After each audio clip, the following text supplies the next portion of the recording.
Sometimes life takes unexpected turns, as is the case with this video, because for the past 2 weeks, I have been coming across repeated messages on the same topic. I'll turn on Christian Talk Radio and the topic is encouragement. Came across 2 books, an adult book and a children's book about encouragement. Go on Facebook and the very first post is about encouragement. I even came across a magazine article about encouragement. And there were other things, but you get the point of what I'm trying to say. These nudges and more have convinced me that encouragement should be the topic this week, because this is how God lets me know what I should talk about. He's done this time and again. He'll give me the same message coming at me from all different sources. So the unexpected turn is for those who were expecting a part 2 to my last video, Your Authority in the Dark. I thought I was doing a part 2, but I have to be obedient. So today's video is a look at 52 simple ways to encourage others. I believe that someday God is going to show each one of us the difference that we made in people's life through our encouragement. That day in 3rd grade when you encouraged that classmate who was being bullied, or those encouraging words that you gave to that person who was feeling uncertain about something that they had to do. Maybe you gave them some encouraging words that boosted their courage and helped them to get through that. I'm going to read a quote from the magazine article. This is, I found this in Magnolia Magazine, and the author says, "If my words can make someone's day or help them believe the best and the truest things about themselves, why would I withhold them? All it takes is a willingness to speak to a specific beauty as it unfolds." And those words are from Allison Antrim, and the magazine article is Words That Shape Us, found in Magnolia Magazine. The problem is we do withhold encouragement. Much too often, we just fail to encourage others. Sometimes we're just so focused on our own lives that we fail to be that blessing. We don't notice when someone is needing encouragement. As Allison Antrim says in the magazine article, she says, encouragement requires something of us, yes, a little time, a little vulnerability, but it also ripples, challenging others to be open to the same. And there isn't one soul who doesn't crave that. We all crave encouragement, no matter what our age, because life is difficult. This world can be a very mean, cruel place that beats us down time and again. So encouragement is extremely valuable and powerful, especially in today's world. So let's look at some ways that we can encourage people. According to the book, number 1, it's not number 1 in the book, but the first thing I'm going to share, show up for the big event. There were times when I let people down with this one. I was not in a good place to be that cheerleader for somebody. But I do know the importance of showing up for those important moments, the graduations, recitals, performances, retirement parties, any event that spotlights someone's accomplishments or a milestone in their lives. We really should be there to applaud those moments. You want the people you love to be there with smiles on their faces and encouraging words. It's just something you long for. And the book says it always means putting the other person's joy ahead of your own desires. And that's what makes your showing up so encouraging. It's really an act of unselfish love. And another way to encourage others, according to the book, is lend a listening ear. There are many people, the book says there are many people who are seeking someone who will listen to their problems. Discouraged, depressed, or disappointed persons need to talk. They need to vent their pain and to give words to their feelings. You know, it's my opinion that listening has become a lost art in today's world. You know, there are so many distractions. Phones are a big distraction. You know, you might be having a conversation with someone and they'll whip out their phone and suddenly you feel like less important. I try to, when I'm talking to people, just put my phone away because I know how important it is to make what they're saying valuable. You don't want to make that person feel like they're not being listened to. So listening, you know, it takes a great effort to listen. And the book says listening takes concentration, focus, and the ability to look a person in the eye and really hear with the heart the words being spoken. So a good listener, what is a good listener? A good listener is someone who lets that person know that they're really being listened to, that they're being heard. And you don't want to condemn the person when they're sharing their pain. That's a no-no. Jesus is the perfect role model for listening. The book says the New Testament never portrays him as imposing his will upon persons capable of exerting their own will. So remember that an important part of listening is refraining from giving lectures or spankings, unwanted advice, unwanted interference. That's not listening. Another thing mentioned in the book is to admit you were wrong. You know, some people are so lost in pride that they have never once said thank you or I'm sorry. Saying thank you is actually number 28 in this book, 52 Simple Ways to Encourage Others. I feel encouraged when someone appreciates the things that I do for them. In fact, there is nothing more discouraging than helping someone who does not appreciate it. But I'm going to talk more about number 12 in the book, Admit You Were Wrong. And I'm going to read directly from the book for this one. It's on page 31. Oh, how stubborn many of us are in maintaining our position, even when we suspect we may be wrong. Such stubbornness can be wounding to others. Over time, the person who is continually told his ideas have no merit, his decisions are wrong, or his opinions are invalid, will become discouraged. That same is true for the individual who loses every argument, or who never hears an admission of I was wrong, you were right from another person.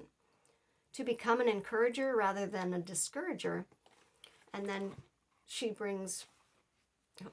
or he, this book is actually by C.E. Rollins, so I'm not sure whether the author is male or female, but the author points out some ways to admit you were wrong, and one of them is to point out the merit of certain ideas and give applause when it's deserved. Also admit your mistakes. Just admit that you were wrong and learn to say, I'm sorry. And I wasn't going to do this. I didn't know if I should do this because I talked about apologies in other videos. But there was one thing that I came across in the past 2 weeks that I feel maybe should be interjected here at this point. It's actually a very brief video by Chris Reese, and that is spelled Krisreece. You can find her on YouTube. She is wonderful. She gives wonderful advice to help you navigate life's tough challenges, and a lot of it is dealing with how to handle certain problems within relationships. And she did this very brief video. It's titled, If You Hear This Apology, Run. It's hollow apologies that God would warn you not to trust. And number 1 is the if apology. This apology is assigning the blame to some outward random thing that is out of their control, so they are failing to take responsibility for their behavior. So any apology that starts with if, don't trust it. Number 2 is the but apology. I'm sorry, but. Adding a but to an apology implies justification, not repentance, Chris said. Then there's the you apology. I'm sorry you feel that way. This toxic apology implies that your feelings are the problem, not their actions. And then there's the fine apology. Fine, I'm sorry. That's not an apology, that's an aggression. She said, forgiveness is freely given, but trust must be earned, and I wouldn't trust someone giving any one of these faux apologies. So that was a wonderful teaching by Chris Reese. And so I'm going to continue here with ways to admit you were wrong, with number 32 in the book. Another point that falls under admit you were wrong is acknowledging the good outcomes. You know, let's say someone decides they're going to do something and you say, oh, I don't know, that doesn't sound like a good idea. And then they go through with what they're planning to do and it turns out great. That's when you should chime in with, well, I can see now why you did that. Or I can see the benefits of having chosen this course. You know, if you initially were against that and then they follow through with it and it turns out okay, you really should acknowledge that, well, maybe I gave you some bad advice there. Maybe that did turn out good. You know, your decision was a good decision. Just acknowledge that. Also, eliminate I told you so from your vocabulary. You know, when you say I told you so, the only thing you accomplish there is puffing up your pride. You know, you're not helping the other person. It's kind of like sticking the knife in and twisting it. You don't want to ever say I told you so. It's just not a good thing to say to make anyone feel better. And then also recognize that all opinions have merit. The book says, in recognizing another person's ideas, decisions, and opinions as having merit, you will be affirming the value of the person and encouraging a continued flow of communication and creativity. You know, when you do all of these things, what you're doing is you're affirming the value of the person. And that is encouraging. That is encouragement. That's what encouragement is. You know, lifting people up, making them feel valuable, you know, giving them courage. Encourage means to instill courage in others or to instill courage in others. I think that's part of the meaning of encouragement. So number 4, not number 4 in the book, but the fourth thing that I'm talking about today is to say that you did really well. And, you know, words of affirmation, that is one of the 5 love languages. And if I ever come across that book, I might do a video on the 5 love languages. It's a good thing to know. And the book says, be generous in applauding the performance of others. Even small accomplishments deserve praise. Children especially need to hear our applauding remarks on a frequent basis. And this is biblical. Philippians 4:8. Verse in the Bible that says something about whatever is true, whatever is right, whatever is worthy of praise. Think of these things, but also talk about these things. You know, we live in a world that is filled to capacity with critics. So why not be the person who praises people for what they do well, rather than criticize someone for what they failed to do? And another way to encourage others is to be loyal. We're supposed to defend the people we love from gossip and lies and slander, any kind of mistreatment. We're supposed to come to their defense. It's a form of loyalty. And the book says your loyal stance for your friends may be the only sign of encouragement he sees in an otherwise bleak situation. It may be the only cause for his not sinking into despair. And I think despair is a really good word for the way we feel when no one comes to our defense. It's just a very lonely place to be. Loyalty is extremely powerful because often we have to sacrifice something in order to be loyal to someone. So any display of love that requires a sacrifice, that is the most powerful kind of love.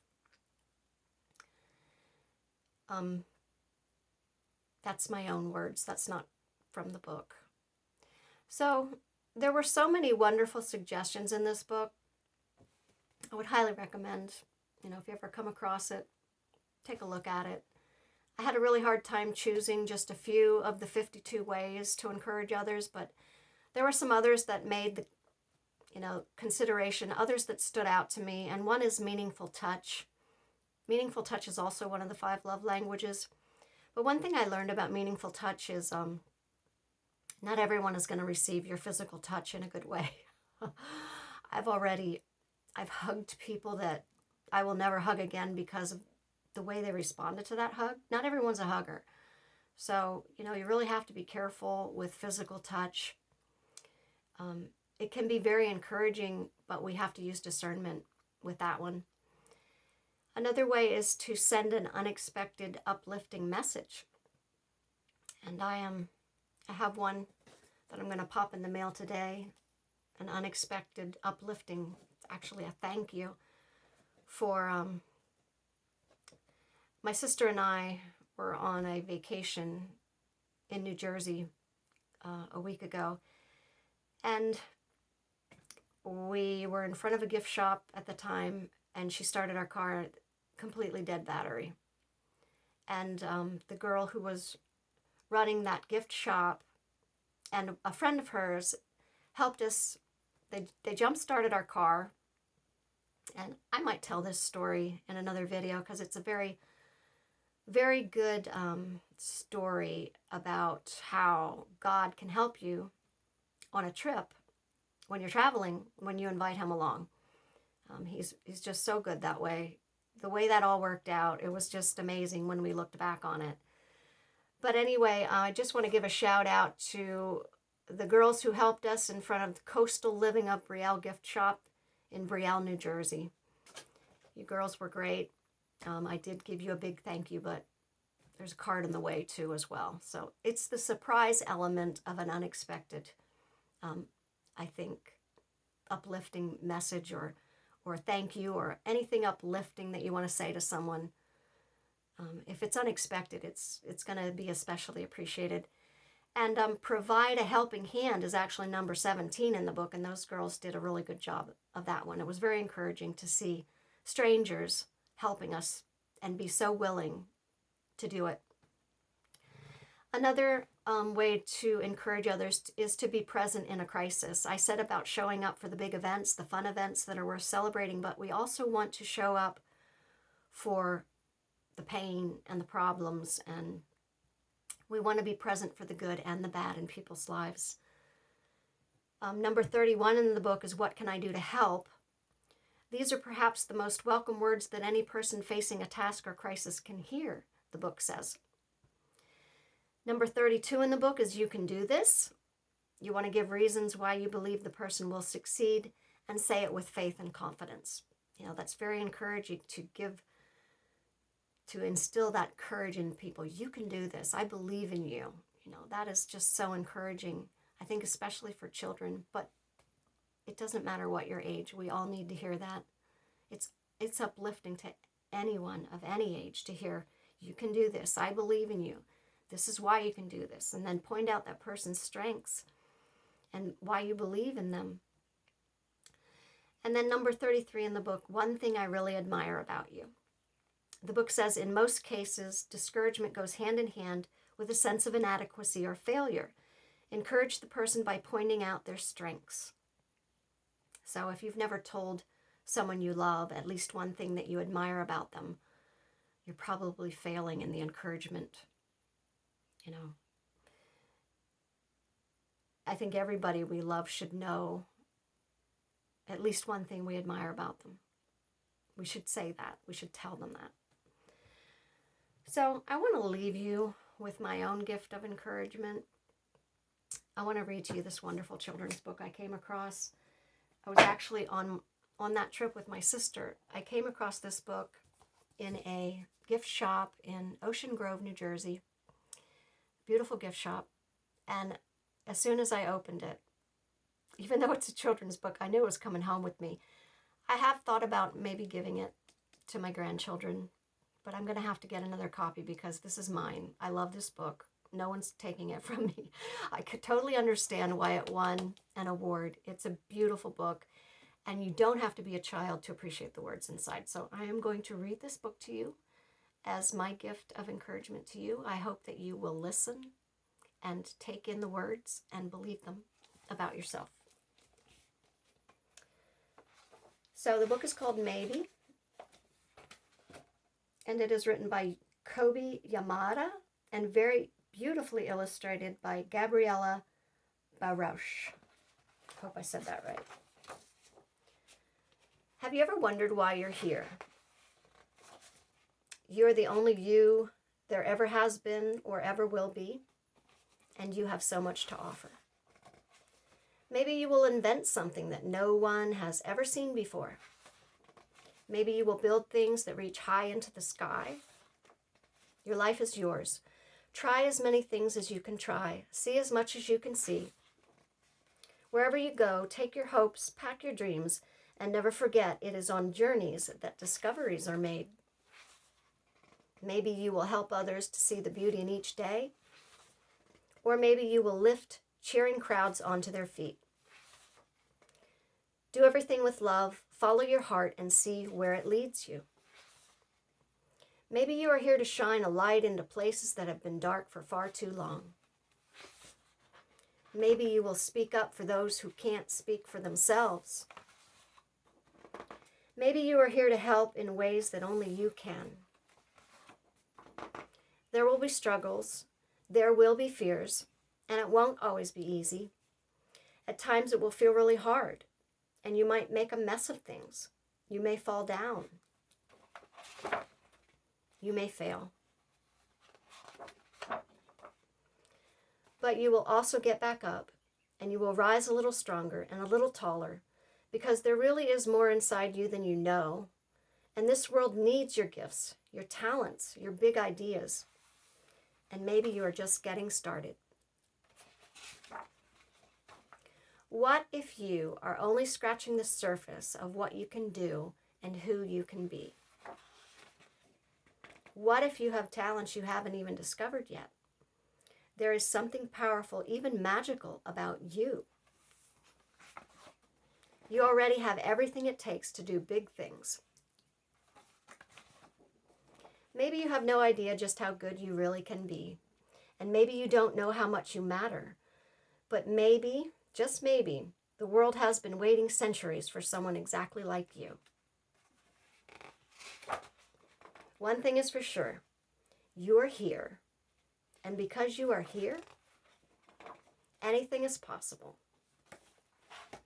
Beautiful story about the endless potential in all of us. Maybe, just maybe, you will exceed your wildest dreams, it says in the back. So that is this beautiful book. It would make a beautiful gift for a child, grandchild, or anyone. There's a book called Oh, the Places You'll Go by Dr. Seuss. I believe it might be number 4 on the all-time bestseller list of the New York Times, because people are always giving it away as gifts for graduates and anyone who needs encouragement. So I hope you enjoyed that book, and I hope this video has inspired you to be an encourager to other people. And just remember how powerful that is. Don't miss an opportunity to instill encouragement in someone. Be on the lookout for somebody who needs it. So I don't know what my next topic is. Guess God will let me know that within the next week. And I appreciate you checking in. I appreciate you staying to the end. And I love you all. Thank you for checking in. Thanks for watching. I'll see you next week.